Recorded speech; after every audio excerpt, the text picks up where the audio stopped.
Hi, everyone. My name's Amber Baum. What a great video that was. So touching and heart-wrenching, and it really kind of reminded me of what my life had been for quite a few years and many of the parents on the stage. Boy, we're kind of lucky that that doesn't happen in Utah as often as other places, because that would really stink, you know? I mean, we're lucky that it doesn't happen here like it does in other states. The percentage of people dying from overdose isn't as high. But that's not true. That's a lie. In the past 5 years, we have landed ourselves in the number 4 spot in the nation, as well as in the number 7 spot in the nation. That means we're ahead of 46 other states in one instance. We're way at the top. I don't know how that happened, because we also have the highest percentage of people that go to church, right? Something like 53% of our population go to church. That's a fact. And yet we still have this problem because of shame, really, because we don't want to talk about it. We do have a problem in Utah, and I'm so grateful to have this opportunity to reach out to you guys. You are the age that most of our kids, of these parents that stand on the stage, when they started.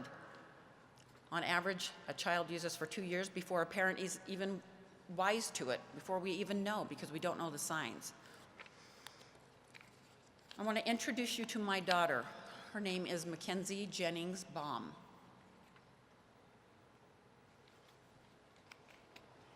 This is my cute daughter. I loved her before she was born. She was my first child, and so easy to love because she was always happy. She always had a smile. She wanted to be a dancer, probably like many of you. She tried to play baseball, but she couldn't catch a ball. But we still tried it, right? You gotta try it. She progressed pretty normally. She loved her Madeline doll. She just, in general, was such a happy kid and easy to be around. This is a 5th grade picture. She was still a pretty average kid, mostly happy. This is 6th and 7th grade, when things kind of started to get rough. Everybody knows how hard junior high is. It's a nightmare. High school sometimes isn't much better. It's emotional, and it's hard. This is 9th grade.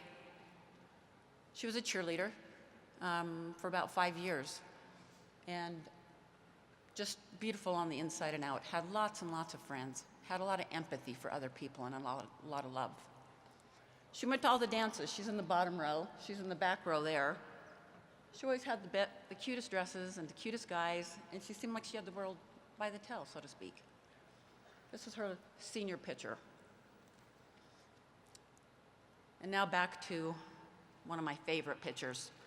It's one of my favorites. It's also one of my saddest pictures, because when I look at it, that doll is right here. This doll is how I discovered my daughter was using intravenous drugs. I had helped her kind of clean her room, and I picked up some laundry. I knocked this doll off of her dresser, and about 50 needles fell out from underneath the dress. She'd been hiding needles in the dress, and I will tell you, I was flabbergasted. I was beyond devastated. I did not even have a clue. You can say, how could you not have a clue? I didn't have a clue. She was acting like a normal teenager. She was sleeping all the time. She changed friends.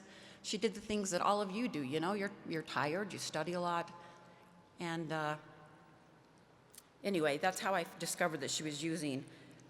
Later on in her journals, I was able to kind of read how she began into her life of addiction. She started with marijuana and alcohol when she was 16.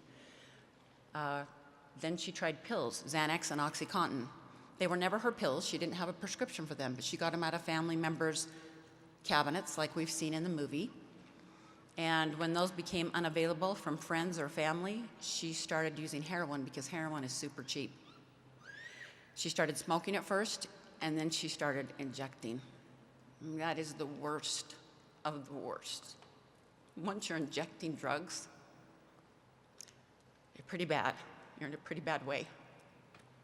So it took about 5 years. It almost tore our family apart. It took us 5 years to convince her to go to treatment, but she did. She did 30 days, and when she came out, she came to live at home.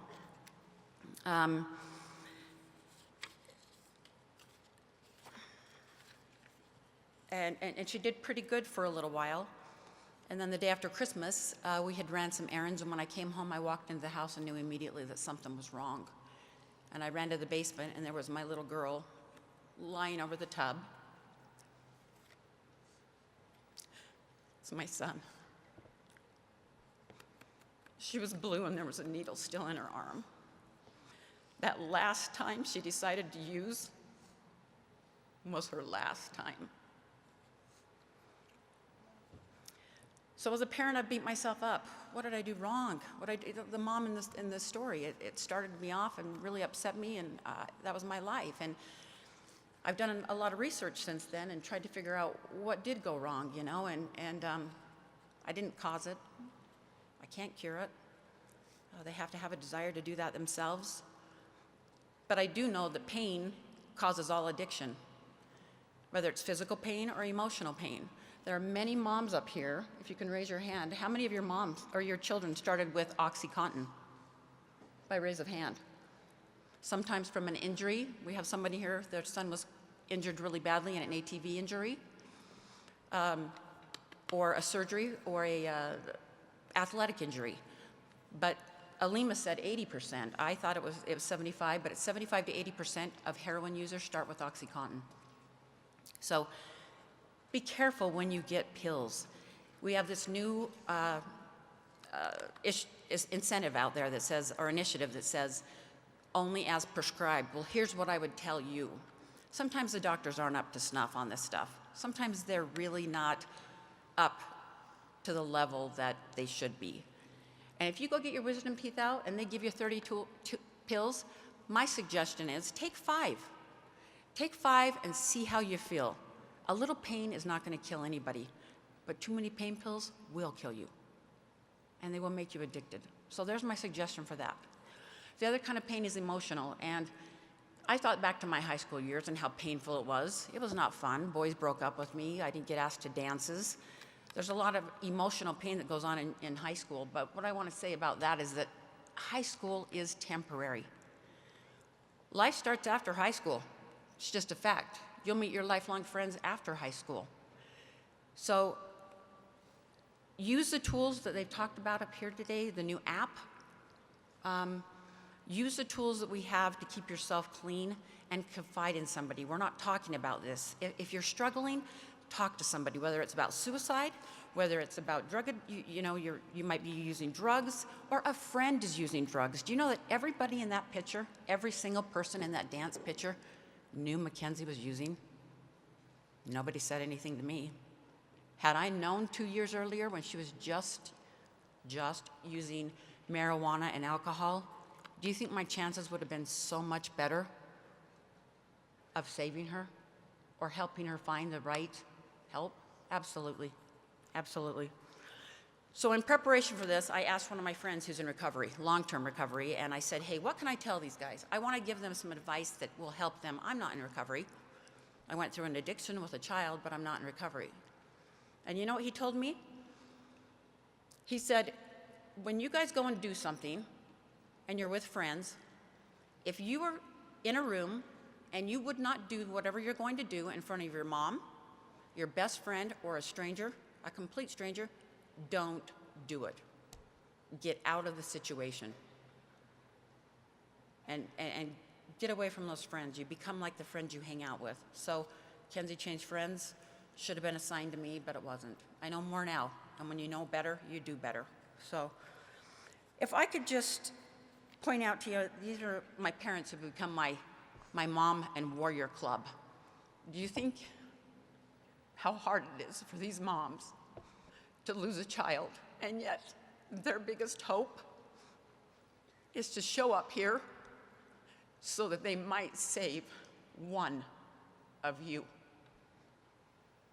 I want you to give them a round of applause, because this is not easy.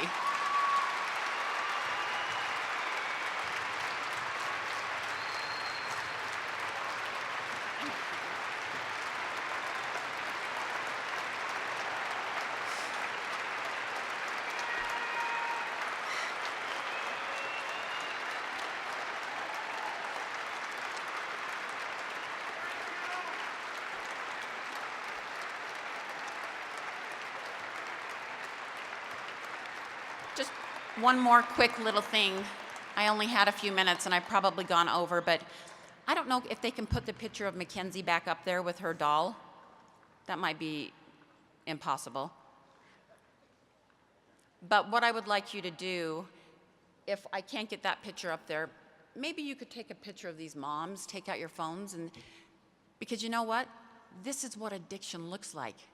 That little girl sitting there holding a doll, that is what addiction looks like. And as soon as we stop the shame and we start talking about it and we start loving people who are different than us so they will talk to us and they will share, our world will change. Nothing else is going to change it. Not a pill from a doctor. It's got to be sharing without shame.